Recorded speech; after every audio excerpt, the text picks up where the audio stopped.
Hello friends, Alex Jones here with my final report on the Copenhagen, Denmark summit. This event was billed by the United Nations as the most important meeting in their history. And the Secretary General of the UN, Ban Ki-moon, stated this would establish global government or global governance. David de Rothschild has also given speeches and talked about how they are attempting to establish global government. We also have Herman van Rompuy, the head of the EU, announcing that this signifies the first year of a true global government, and that the carbon taxing system will be the funding mechanism for the world government. But it is the awareness itself that will drive the change, and one of the ways it will drive the change is through global governance. 2009 is also the first year of global governance, with the establishment of the G20 in the middle of the financial crisis.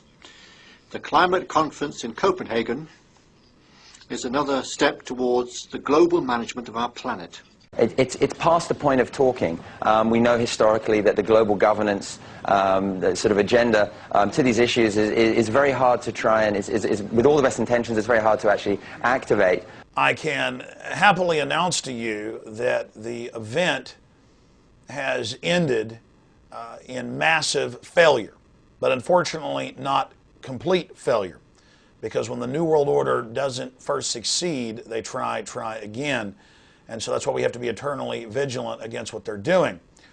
Of course, the whole thing has been sold as if it is a plan to save the earth from the ravages of carbon dioxide that plants breathe and that humans exhale.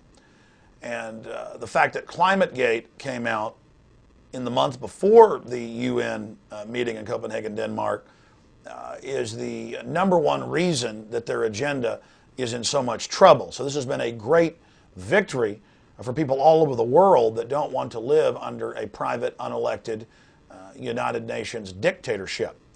But one of the other big reasons that the conference has largely failed, I'll get into their one victory, and it is substantive, is because the Danish text, 2 days into the meeting last week, got leaked. And this was the plan of the industrialized world to basically double the amount of taxes on the third world, to freeze their economic development, and to keep them basically impoverished, so that the IMF and World Bank consortiums for private central banks could continue to come in and keep them under their control and keep them deep in debt. When that came out, you had a real revolt by Latin America, Africa, and the poorer areas of Asia and Eastern Europe. It was clear, and the London Guardian reported, that if that agreement would have been implemented, the United Nations itself would lose any petty power it had, and all global governance power would be transferred to the IMF and World Bank, who would arbitrarily and in an unelected fashion levy global taxes on all transportation, ship travel, air traffic, and have a global authority over it, a flat 2% GDP tax implemented by the private banks over the entire world, taxes as high as 20% on fossil fuels, not just oil, but natural gas. I mean, just a huge power grab, as Ban Ki-moon said, the establishment of global government. And he told the LA Times 2 days ago that we will force the establishment of global governance. That's a quote. I mean, this guy is giving interviews saying we're going to force through global governance. And that has always been the main goal of the conference. So understand what's happened, ladies and gentlemen. It came out that the head UN scientists, the main research facilities in England, the United States, and Europe, had been hired by the UN to produce fraudulent data. That came out in ClimateGate.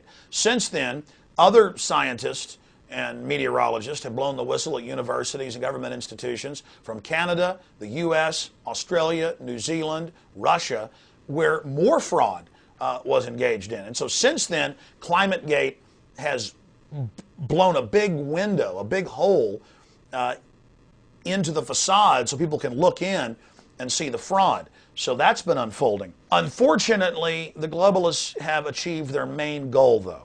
They've been discredited, they've been exposed as frauds. It's all over the news now that Al Gore has made hundreds of millions and is set to make billions, and that George Soros is set to make hundreds of billions off carbon trading he controls. It's in the news now that Obama owns part of the Chicago Mercantile Exchange that's selling these carbon credits, and that Maurice Strong, who's now had to run to China from the U.S. because he is in danger of being indicted for the UN oil for food scandal. I mean, it's really coming out that these guys are a gaggle of crooks. That's positive.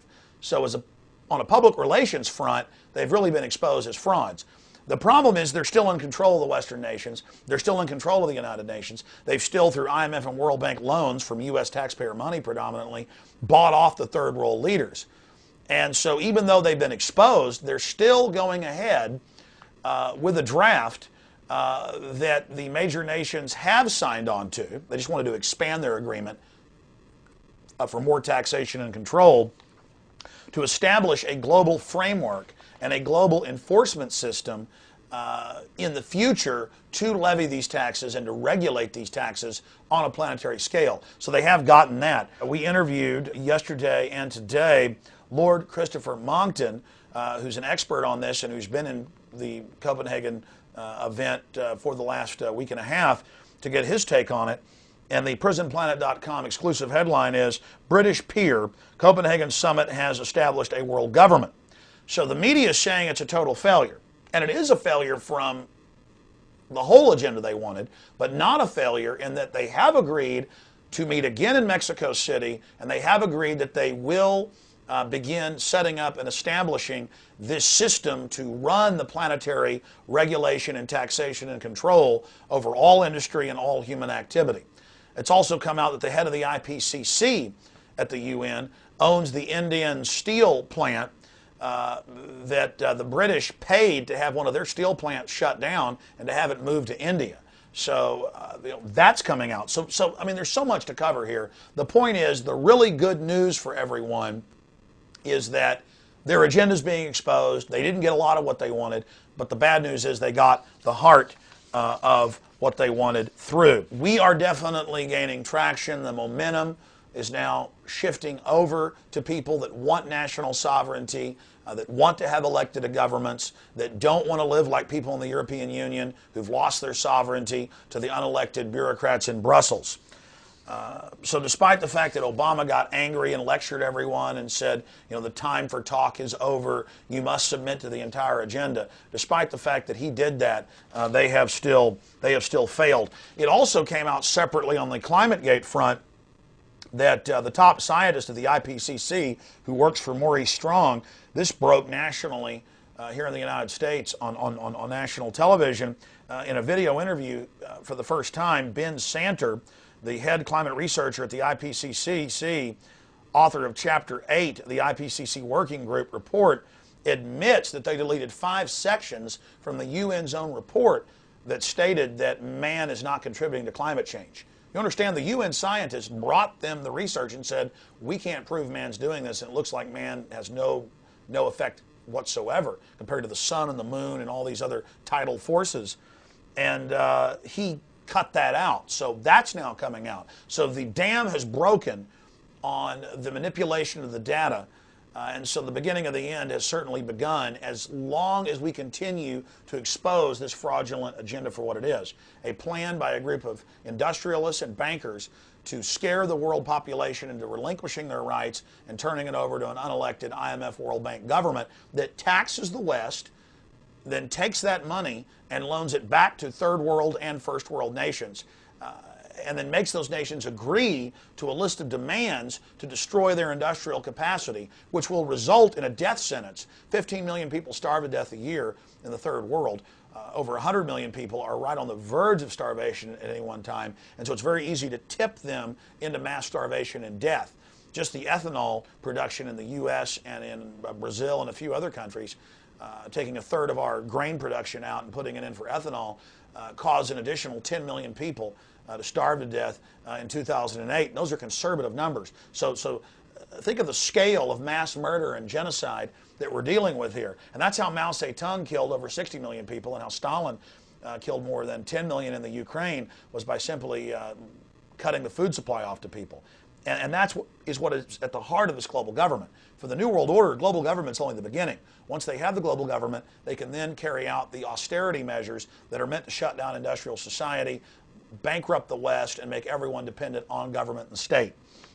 So we've engaged in a fight here. We've had major victories, the greatest victories we've ever had. The problem is our enemy is continuing to force the point and moving forward against free humanity. But agents of liberty, agents of freedom are activating everywhere and resisting. So I salute everyone who has been fighting this good fight for truth and justice against the New World Order. In the coming days, we'll know more about what happened behind closed doors at the United Nations Climate Summit. But right now, things are looking pretty good. But again, we'll learn more in the coming days, and you can watch Infowars.com and PrisonPlanet.com as this develops. Again, I salute you all.